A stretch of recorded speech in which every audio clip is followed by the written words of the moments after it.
Hello friends, welcome to RS tutorial. आज हम Skinner के क्रिया प्रसूत के सिद्धांत के बारे में पढ़ेंगे। इसमें तो स्किनर के क्रिया प्रसूत के सिद्धांत में पुनर्बलन का विशेष महत्व दिया गया है और स्किनर का क्रिया प्रसूत का सिद्धांत थॉर्नडाइक के प्रभाव के नियम के सिद्धांत से प्रेरित है।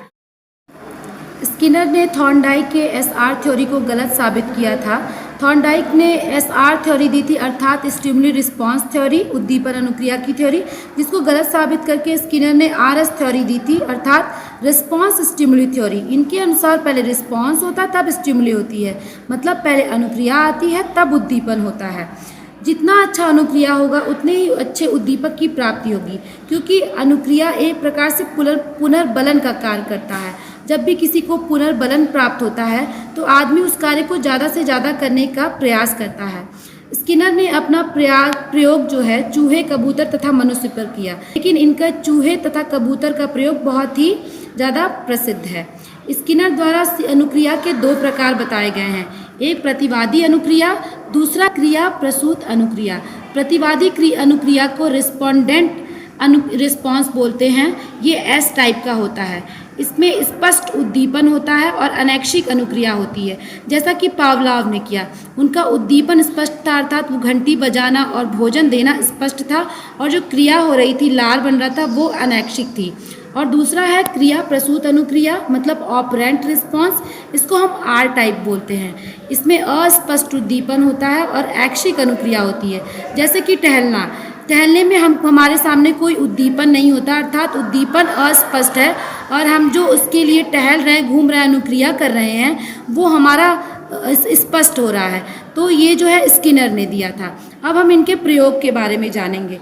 स्किनर ने अपना प्रयोग चूहे के ऊपर किया था। इन्होंने एक चूहे को बॉक्स में बंद किया था। उस बॉक्स का कोई स्पेसिफिक नाम नहीं था, लेकिन बाद में ये बॉक्स स्किनर बॉक्स के नाम से प्रचलित हुआ। तो स्किनर बॉक्स में स्किनर ने एक चूहे को बंद किया और वो चूहा भूखा था, तो और उसमें उन्होंने एक लीवर लगा दिया था। उस लीवर को दबाने से उसके सामने एक गोली आ जाती थी, भोजन के रूप में एक गोली आ जाती थी, और वो उसको खा लेता था। तो जब भी चूहा भूखा होता था तो वो उछल कूद करता था और अचानक से लीवर उसके पैर से दब जाता था और उसको भोजन की प्राप्ति होती थी।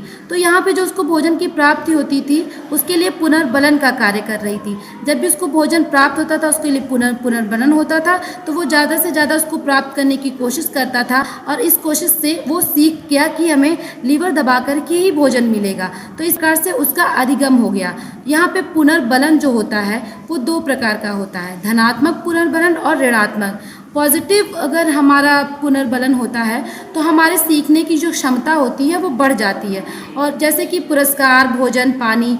और अगर हमारा ऋणात्मक पुनर्बलन होता है, जैसे कि दंड, तो हम उस काम को करना नहीं पसंद करते हैं। अगर आप एसआर थ्योरी और आरएस थ्योरी में कंफ्यूज हो रहे हैं, जैसे एसआर थ्योरी थॉर्नडाइक ने दी थी और आरएस थ्योरी अभी स्किनर ने दिया है, तो एसआर थ्योरी की मतलब क्या था कि हमारे सामने कोई समस्या आई और हम उसके लिए कई बार प्रयास करते रहे, फिर हमारे पास एक सटीक प्रयास आ जाता है जो उस समस्या के लिए सुटेबल होता है। फिर हमारे पास जब भी वो पर्टिकुलर प्रॉब्लम आती है तो हम वही सॉल्यूशन उठाते हैं और फिर हमारा प्रॉब्लम सॉल्व हो जाता है। लेकिन आरएस थ्योरी में क्या था, पहले हम अनुक्रिया करेंगे फिर हमारे लिए उद्दीपन आएगा। इसका मतलब होता है, जैसे मैं यूट्यूब पे वीडियोस पोस्ट कर रही हूँ तो आप सबके व्यूज़ मिल रहे हैं, मुझे एप्रिसिएशन मिल रहा है, तो वो मेरे लिए यहाँ पे पुनर्बलन का काम कर रहा है, वो मेरे लिए पुनर्बलन का कार्य कर रहा है। तो मैं इसको और अच्छे से इम्प्रूव करके ज़्यादा से ज़्यादा अच्छा करने की कोशिश कर रही हूँ।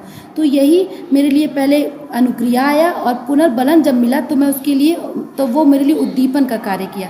तो यही एसआर थ्योरी और आरएस थ्योरी में डिफरेंस है। तो आज की क्लास के लिए इतना ही। आप इस वीडियो को ज़्यादा से ज़्यादा शेयर करें, लाइक करें और हमारे चैनल को सब्सक्राइब करें। Thank you.